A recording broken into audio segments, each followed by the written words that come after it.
और मुझे प्रसन्नता है कि भव्य स्मारक का आज लोकार्पण प्रधानमंत्री मोदी जी के विरासत और विकास के इस अभियान को आगे बढ़ाते हुए आज बहराइच के इसी चित्तौड़ा नामक स्थान पर एक कार्यक्रम संपन्न हो रहा है और साथ साथ बहराइच के मेडिकल कॉलेज का नामकरण भी महाराजा सुहेलदेव के ही नाम पर रखा गया है।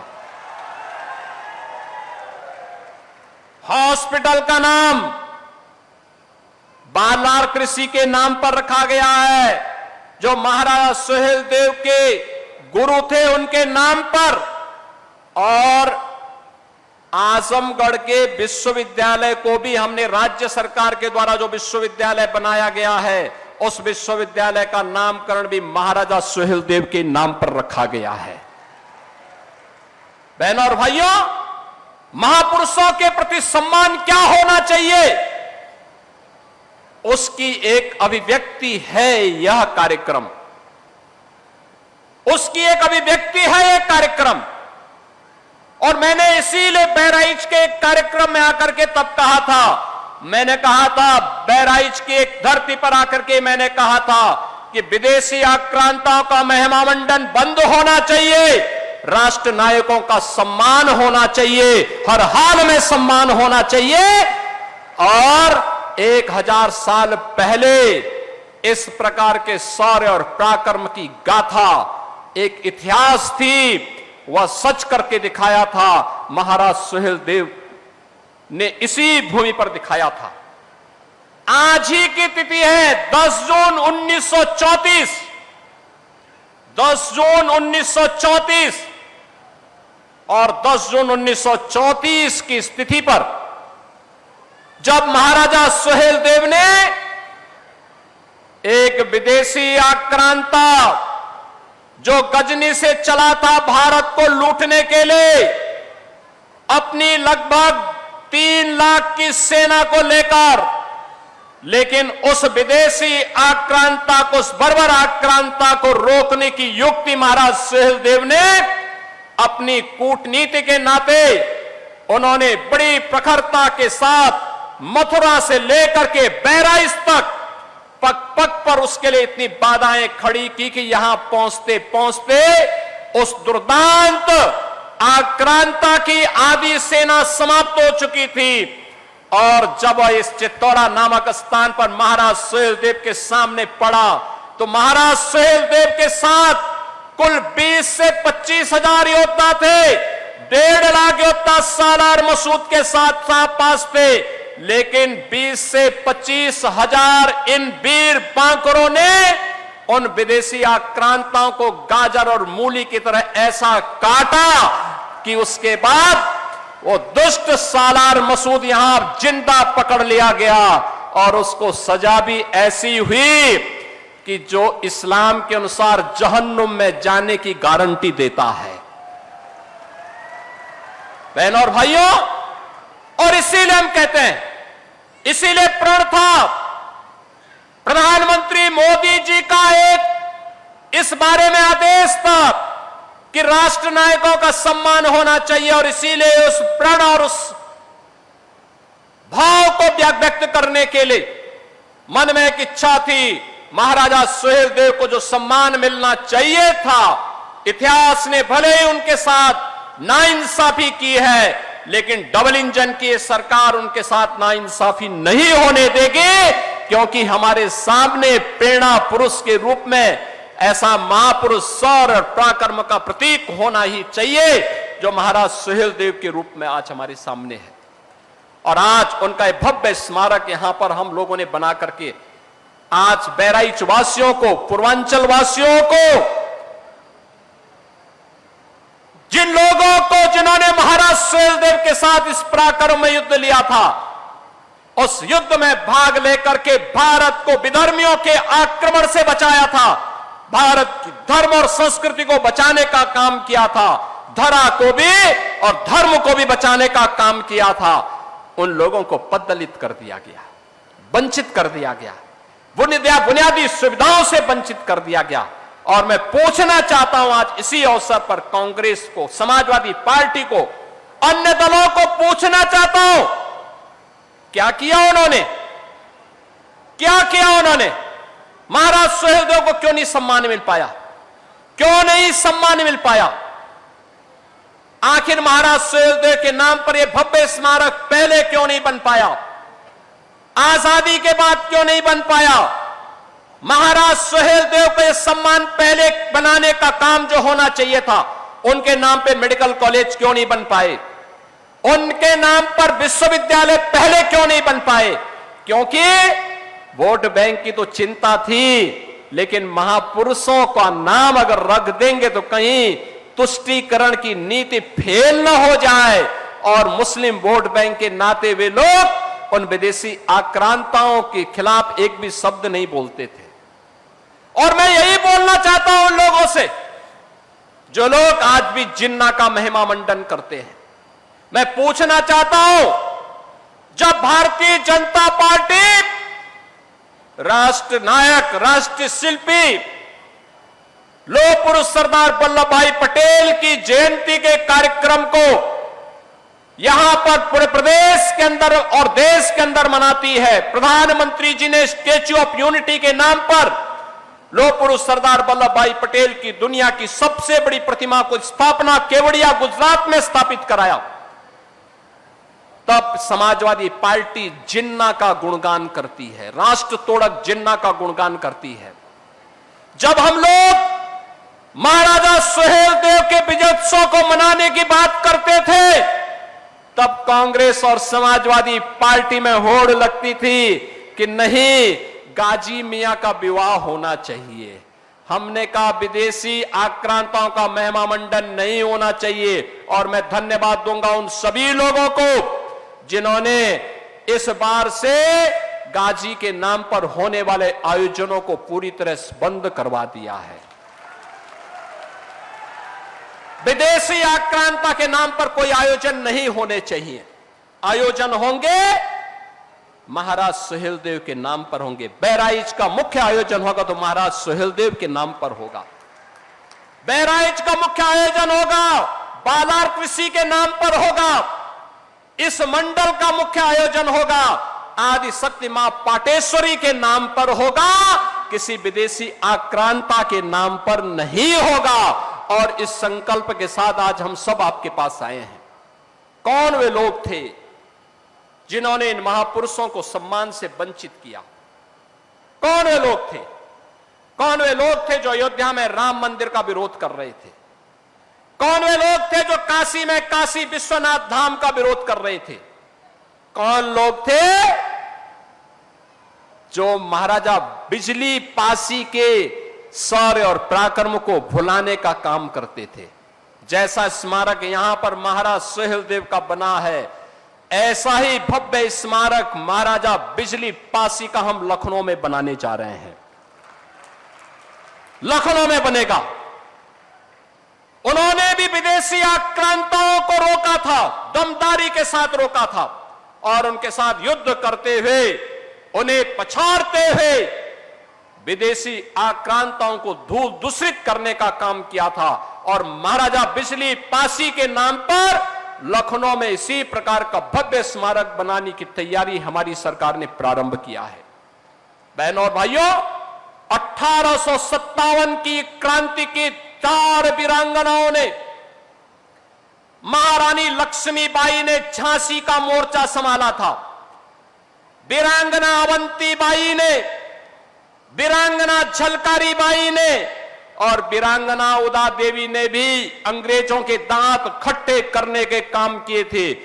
आपको याद होगा, इन तीनों वीरांगनाओं के नाम पर, महारानी लक्ष्मीबाई के नाम पर झांसी के मेडिकल कॉलेज और विश्वविद्यालय का नामकरण किया जा चुका है। और महारानी वीरांगना अवंतीबाई लोधी के नाम पर डबल इंजन की सरकार ने बदायूं में महिला पीएसी की एक नई बटालियन का गठन किया है और उसका नामकरण और बड़ी ऐसे ही अश्वारोही प्रतिमा महारानी अवंतीबाई का वहां पर हम लोग वीरांगना अवंतीबाई का लगाने जा रहे हैं। वीरांगना उदा देवी का एक भव्य प्रतिमा का निर्माण लखनऊ में महिला पीएसी की महिला बटालियन का हमने गठन करने की कार्रवाई चल रही है। लगभग 35-40% काम हो चुका है।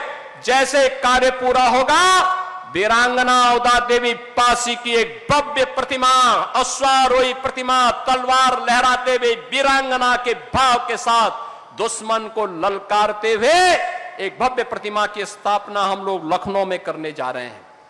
और झलकारी बाई, वीरांगना झलकारी बाई का के नाम पर महिला पीएसी बटालियन का गठन गोरखपुर में हो रहा है। वहां पर उनके नाम पर हम लोग वहां पर भी इसी प्रकार की भव्य प्रतिमा की स्थापना करने जा रहे हैं। आपको याद होगा, बाबा साहब डॉक्टर भीमराव अंबेडकर के पंचतीर्थ देश के अंदर प्रधानमंत्री मोदी जी ने बनाए, उनके निर्देशन में बने।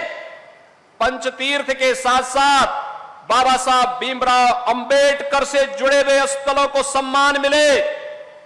इसके लिए लखनऊ में एक भव्य स्मारक और सांस्कृतिक केंद्र का निर्माण युद्ध स्तर पर चल रहा है।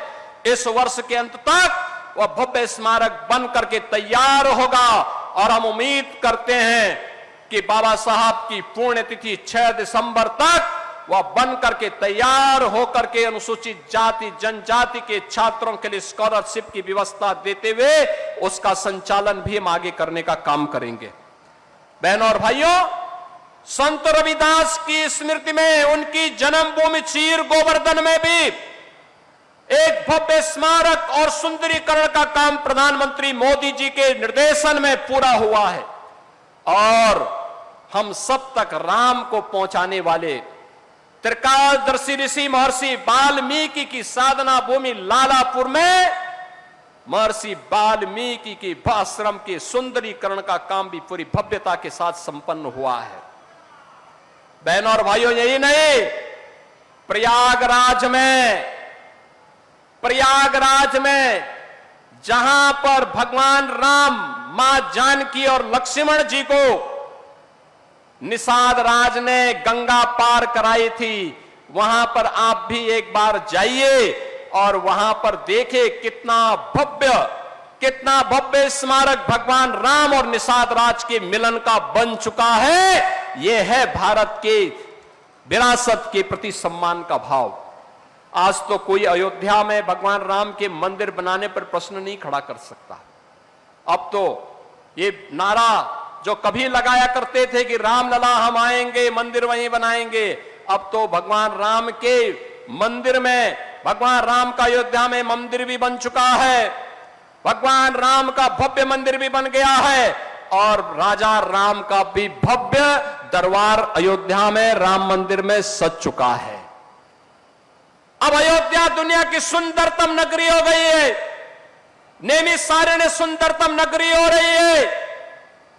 और आज के इस अवसर पर जब हम एक कार्यक्रम आगे कर रहे हैं, आज महाराजा बलभद्र सिंह जी की भी पावन जयंती है। इस अवसर पर मैं उनकी स्मृतियों को भी नमन करता हूं। मैं धन्यवाद दूंगा, आज से 80 वर्ष पहले, 75 वर्ष पहले महाराज सुहेलदेव की इस प्रतिमा की स्थापना महाराजा वीरेंद्र भद्र सिंह जी ने यहां पर कराया था। मैं उनकी स्मृतियों को नमन करता हूं।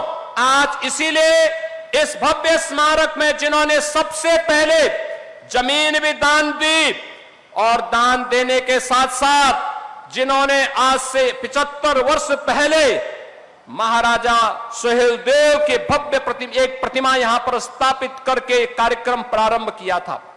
ऐसा नहीं कि मुझे पहली बार आने का अवसर प्राप्त हुआ। जब प्रधानमंत्री मोदी जी ने 2021 में इस कार्यक्रम का शुभारंभ किया था, तब भी मैं आया था और 25 साल पहले भी मैं आया था यहां पर। तब बहनों और भाइयों, प्रशासन ने तमाम इसमें रुकावटें डाली थी।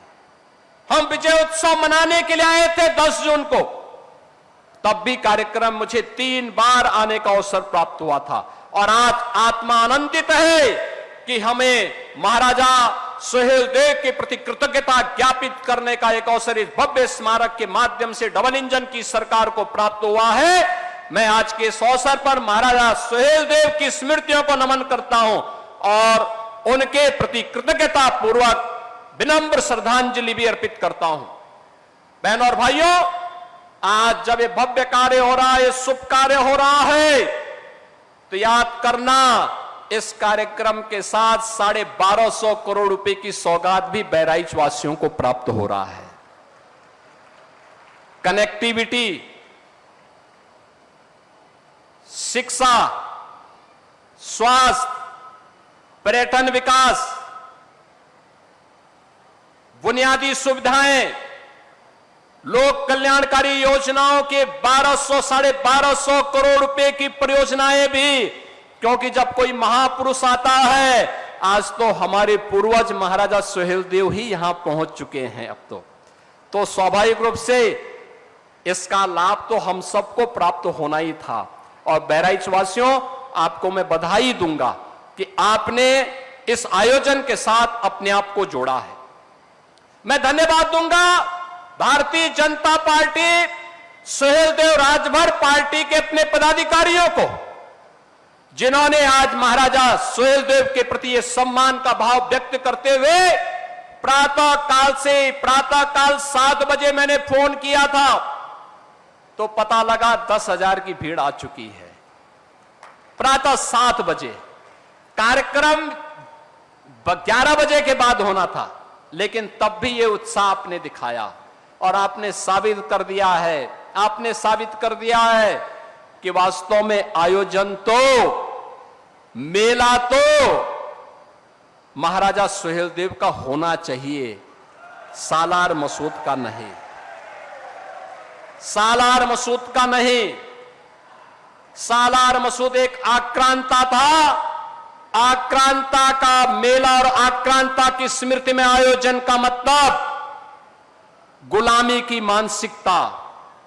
याद करना, प्रधानमंत्री मोदी जी ने हमें आजादी के अमृत महोत्सव वर्ष में एक बात की प्रेरणा दी, 5 प्रण जो देशवासियों को उन्होंने दिलाए थे। विरासत का सम्मान है महाराजा सुहेल देव। गुलामी की मानसिकता से मुक्ति, सालार मसूद के नाम पर होने वाले आयोजनों पर पूरी तरह रोक लगना, यह गुलामी की मानसिकता से मुक्ति का है। कानून का सम्मान, एक साथ इतनी भारी संख्या में प्रातः काल से लोग आए, शालीनता के साथ कानून का पालन कर रहे हैं और एकता का प्रदर्शन भी कर रहे हैं। कोई जाति का भेद नहीं, कोई मत का भेद नहीं, कोई संप्रदाय का भेद नहीं, हम सब एक हैं। अपने महाराजा सुहेल देव को सम्मान देने के लिए, उनके प्रति कृतज्ञता ज्ञापित करने के लिए यहां पर एकत्र हुए हैं और कर्तव्यों का पालन, हम सब अपने कर्तव्यों का पालन करते हुए कि हमारा बाबा साहब भीमराव अंबेडकर जी ने जो कर्तव्यों की शिक्षा हमें भारत के संविधान के माध्यम से दी है, उन कर्तव्यों का पालन करते हुए प्रधानमंत्री मोदी जी के संकल्पों को अपने जीवन में अंगीकार करते हुए विकसित भारत और आत्मनिर्भर भारत की परिकल्पना को साकार करना है। बहनों और भाइयों, आज तो बहराइच के लिए बाईपास का भी शिलान्यास हो रहा है। बहराइच की कनेक्टिविटी को और अच्छा बनाने का काम हो रहा है। बहराइच के अंदर तमाम ब्रिजेज के शिलान्यास के कार्यक्रम भी हो रहे हैं। तकनीकी संस्थानों का शुभारंभ भी होने जा रहा है। स्वास्थ्य के केंद्रों का भी और जल जीवन मिशन से जुड़े हुए पानी हर घर नल की योजनाओं का भी, बाढ़ बचाव के कार्यों का भी और अन्य तमाम अन्य योजनाओं को भी हम यहां इस कार्यक्रम के साथ जोड़ रहे हैं। और आज के इस कार्यक्रम के अवसर पर मैं धन्यवाद दूंगा उन सभी उन महापुरुषों को, उन महानुभावों को, जिन्होंने लगातार दशकों से मांग रखी थी कि भाई बहराइच में गाजी की नहीं, बहराइच में तो महाराज सुहेल देव की पूजा होनी चाहिए, उनका सम्मान होना चाहिए।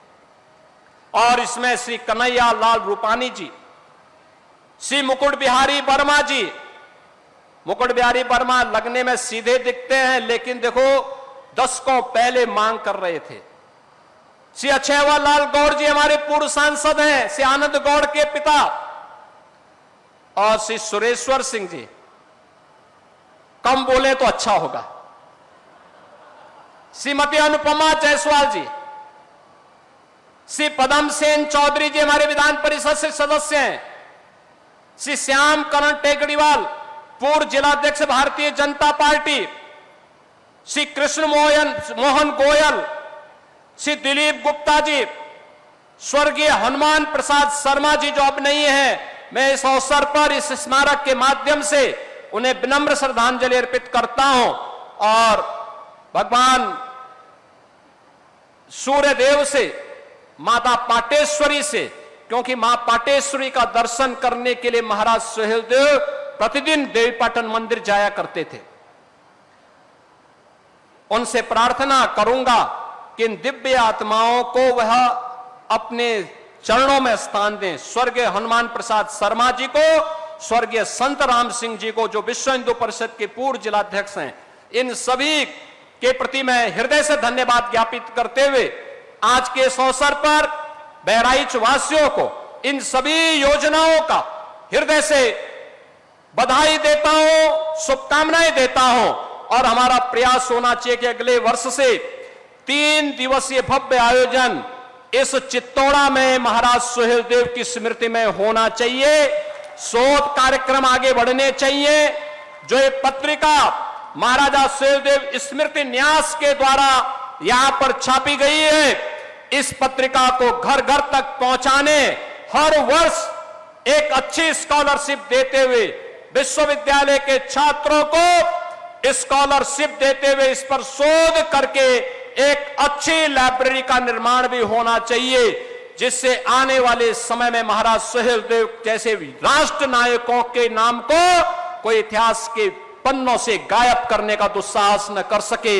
इस विश्वास के साथ आज के इस अवसर पर मैं महाराजा सुहेलदेव की स्मृति को नमन करते हुए आप सभी की उपस्थिति के लिए आपका अभिनंदन करते हुए बहराइच वासियों को, देवीपाटन वासियों को, जिन पूर्वजों ने इस पूरी लड़ाई में भाग लिया था और उस युद्ध में उसको एक परिणति तक पहुंचाया था, जिसका परिणाम था कि 150 वर्षों तक भारत पर कोई विदेशी आक्रांता हमला करने का दुस्साहस नहीं कर पाया था, उन सभी के चरणों को नमन करते हुए, विनम्र श्रद्धांजलि अर्पित करते हुए अपनी वाणी को विराम देता हूं। मेरे साथ बोलेंगे जय श्री राम, जय श्री राम, जय सुहेलदेव, जय सुहेलदेव।